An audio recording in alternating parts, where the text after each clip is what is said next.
안녕하세요. 오늘은 2023년 3월 2일 목요일 아침입니다. 저는 넷박교회와 놀스베이 교회를 섬기는 정순옥이라고 합니다. 기도드리고 제9가 탐심을 주의하는 국가 내용을 살펴보도록 하겠습니다. 기도하겠습니다.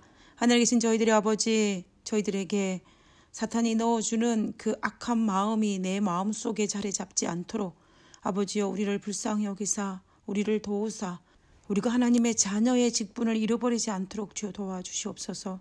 아버지 이 시간 우리와 함께하여 주시고 하나님이 우리의 마음속에 가득 찰 수 있는 귀한 특권을 누리는 저희들 되게 도와주시옵소서. 거룩하신 예수님의 이름으로 기도드렸습니다. 아멘. 예, 감사합니다. 우리는 이번 주에 탐심을 주의하라는 내용으로 살펴보고 있습니다. 우리는 지금까지 탐심이 가져온 무서운 결과를 신약과 구약을 통하여서 살펴보았습니다. 아간의 탐심이 가져온 무서운 결과와 유다의 탐심이 가져온 무서운 결과, 그리고 아나니아와 삽비라의 탐심이 가져온 무서운 결과를 살펴보았습니다. 그러면 이제 교과를 마무리하면서 그 무서운 탐심이 어떻게 극복할 수 있을지에 대해서 생각해 보는 시간을 가지고자 합니다. 탐심은 교만과 이기심과 마찬가지로 눈에 보이지 않는 마음의 문제이기 때문에 매우 치명적이고 기만적입니다. 왜냐하면 이런 마음들이 극복되지 않고 키우면 우리 눈에 보이는 행동의 죄악인 거짓말이나 간음, 도둑질, 우상숭배와 같은 그런 분명한 죄로 드러났기 때문입니다. 그뿐만 아니라 이런 감정적인 마음의 문제는 눈에 보이지 않기 때문에 극복하기가 훨씬 더 어렵습니다. 10길 물속은 알아도 한 길 사람 속은 모른다라는 말이 있지 않습니까? 사람 속, 즉 마음의 문제는 다른 사람의 눈에 보이거나 드러나지 않을 때는 모르기 때문에 스스로 죄의식을 가지지 못할 수도 있기 때문에 어쩌면 훨씬 더 고치기가 어렵다라고 볼 수가 있습니다. 오늘 교과책에서는 이렇게 어려운 탐심을 우리가 어떻게 극복할 수 있을지에 대한 해답을 제시하고 있습니다. 먼저 고린도전서 10장 13절에 있는 말씀을 보도록 하겠습니다. 사람이 감당할 시험 밖에는 너희가 당할 시험이 없나니 오직 하나님은 미쁘사 너희가 감당하지 못할 시험 당함을 허락하지 아니하시고 시험 당할 즈음에 또한 피할 길을 내사 너희로 능히 감당하게 하시느니라 라고 하였습니다. 사람이 감당할 수 있는 시험을 당할 때에 피할 길을 열어주셔서 능히 시험을 감당할 수 있게 하시겠다는 하나님의 약속이 주어진 성경절입니다. 확실한 이 약속을 따라서 우리 마음속에 들어온 죄인 탐심도 동일한 방법으로 물리칠 수 있는 힘을 얻을 수 있음을 우리는 알 수가 있습니다. 결국 하나님께서는 이 탐심도 우리가 하나님께서 능히 피할 길을 주신다는 그 약속이 동일하게 적용된다라는 것입니다. 하나님의 능력을 힘입어 이처럼 위험하고 기만적인 죄로부터 보호받을 수 있는 방법은 무엇이겠습니까? 교과책에서는 첫 번째 그 방법이 하나님을 섬기고 그분께 의지하며 그분의 가족으로 살기를 결심하라라고 이야기합니다. 시작이 반이라는 말이 있지 않습니까? 시작이 어떻게 반이 될 수 있습니까? 단지 시작만 했는데 반이 된다는 것은 그 의미가 시작 속에는 무엇이 포함되어 있느냐 하면 바로 결심이 포함되어 있기 때문입니다. 이처럼 무엇인가를 결심하는 것은 정말 중요합니다. 여호수아가 가나안 땅을 점령하고 난 이후에 나이 들어 자신의 죽음이 얼마 남지 않았음을 알았습니다. 그때에 여호수아가 주변을 살펴보니 출애굽 2세대들과 3세대들의 믿음이 흔들리는 것을 보았습니다. 그래서 여호수아는 이스라엘 장로들을 불러 모아놓고 유언으로 한 설교가 바로 여호수아 24장에 기록되어 있습니다. 그때에 여호수아가 설교하기를 너희가 섬길 자를 오늘 택하라 오직 나와 내 집은 여호와를 섬기겠노라 라고 그들의 결심을 촉구하였습니다. 이 설교를 들은 이스라엘 장로들은 자신의 결심을 이야기했습니다.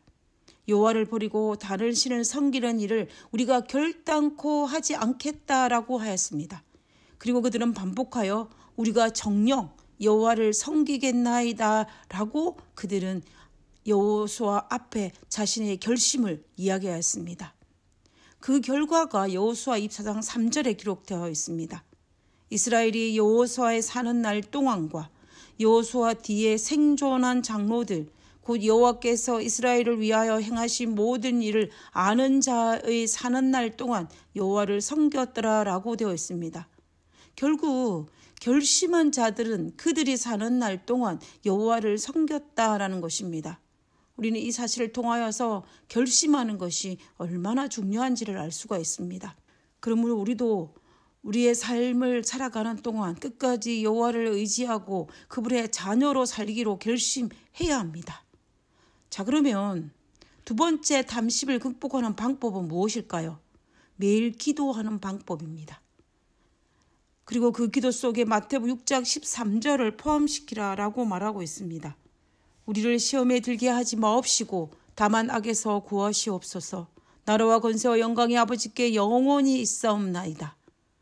그리고 혹 내 것이 아님에도 불구하고 가지고 싶은 탐심의 마음이 생길 때에 고린도전서 10장 13절에 있는 말씀을 외우라고 이야기합니다. 사람이 감당할 시험 밖에는 너에게 당할 것이 없나니 오직 하나님 이쁘사 너희가 감당치 못할 시험 당함을 허락지 아니하시고 시험 당할 즈음에 또한 피할 길을 내사 너희로 능히 감당하게 하시느니라는 이 말씀을 기억하면서 하나님께서 내 마음속에 들어온 이 탐심을 극복할 수 있게 해달라고, 또 하나님께서 그것을 이길 힘을 주겠다는 그 약속을 믿고 이 탐심을 물리치라고 권면하고 있는 것입니다. 우리는 이 성경 말씀을 기억하고 기도하면서 우리는 이 모든 것을 이겨내야 할 것입니다. 그리고 세 번째는 정교적으로 성경을 공부하라는 것입니다. 시편 119편 11절에 내가 주께 범죄하지 아니하려 하여 주의 말씀을 내 마음에 두었나이다 라고 했습니다.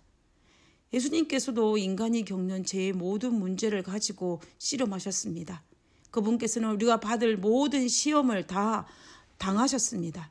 그리고 그 시험을 이기시기 위하여 힘을 얻기 위하여 그분은 밤새도록 하나님께 기도하였고 밤새도록 하나님과 교통하였다는 사실은 우리는 사복음서 여기저기를 통하여서 확인할 수가 있습니다. 예수님께서 하나님과 교통하심으로 그분을 더욱 잘 알고 경험함으로 이 땅에 있는 모든 시험을 이기셨습니다. 이와 마찬가지로 이 죄악 세상을 살아갈 때에 예수님의 모본을 따라 우리의 모든 시험과 유혹을 이길 수 있는 방법은 바로 하나님과 교통하는 것입니다. 그러기 위해서는 기도가 필요하고, 그리고 그분을 더 잘 알기 위해서는 그분에 대해서 우리는 더 많이 아는 것이 정말 중요합니다. 그분을 더 잘 알기 위해서 성경 공부만큼 좋은 방법이 어디에 있겠습니까? 우리는 성경을 통해 그분을 더욱 잘 알아갈 때에 우리는 우리 앞에 다가오는 시험이 있다 할지라도 우리는 넉넉히 이겨낼 수가 있습니다. 요한복음 13장을 읽어보면 사탄이 가룟 유다의 마음속에 예수를 팔 생각을 넣어주었다라고 기록하고 있습니다. 이때에 가룟 유다의 마음속에 예수님의 마음을 좀 더 이해하고, 아니 이해하지 못하였다 할지라도 예수님의 가르침에 좀 더 귀를 기울이고 순종하고자 하는 마음이 있었다면, 비록 사탄이 그의 마음속에 예수를 팔 생각을 넣어주었다 할지라도 그것을 받아들였겠습니까? 절대로 아닙니다. 결국 마귀는 유다의 마음을 지배하지 못하였을 것이고 유다는 시험에 들어가지 않았을 것입니다. 사탄이 유다의 마음을 지배하고자 하는 것처럼 오늘도 사탄은 우리의 마음을 지배하고자 한다는 사실을 잊지 말아야 합니다. 우리가 사탄의 유혹을 피할 방법은 없습니다. 안타깝게도. 우리가 하늘나라를 가지 않은 이상 말입니다. 그렇기 때문에 사탄의 유혹이 왔을 때에, 우리의 마음에 사탄이 생각을 넣어줄 때에 우리가 하나님과 더욱 밀접하게 연결되어 있으면 사탄의 생각이 내 마음속에 들어와 자리를 잡지 못하는 것입니다. 이것이 우리가 이 땅에서 탐심을 버릴 수 있는, 극복할 수 있는 유일한 방법입니다. 그 일을 위해서 우리는 결심해야 하며 기도해야 하며 말씀을 계속 연구해야 하며 하나님의 마음이, 하나님의 생각이, 하나님의 성품이 우리 안에 가득할 때에 가능한 일입니다. 우리 모두 하나님이 내 안에 가득 채워짐으로 말미암아 무서운 탐심을 극복할 수 있는 우리 모두가 되기를 간절히 바랍니다. 우리 모두 탐심을 극복할 수 있는 우리 모두가 되기를 간절히 바라면서 오늘 교과를 기도하고 마치겠습니다. 기도하겠습니다. 겉으로 보이지 않는다고 하여 탐심이라는 죄가 저의 마음속에 존재하지 않는 것이 아님을 잘 알고 있습니다. 저의 연약함을 주님 앞에 온전히 내려놓사오니 하늘의 능력으로 깨끗하게 해주시고 다시 넘어지지 않게 도와주시옵소서. 아버지여, 우리 연약함과 우리의 체질을 아시는 하나님께서 우리를 불쌍히 여기사 하나님이 우리 안에 들어오사 우리가 사탄의 어떤 유혹이 온다 할지라도 넘어지지 않는 저희들 될 수 있도록 주여 도와주시옵소서. 하나님께서 우리와 함께 하시옵기를 간구하며 이 시간도 주님께서 우리와 동행하시는 그 놀라운 축복에 감사와 찬양을 돌려오며 거룩하신 예수님의 이름으로 기도드렸습니다. 아멘. 감사합니다. 좋은 하루 되시고요. 내일 뵙도록 하겠습니다.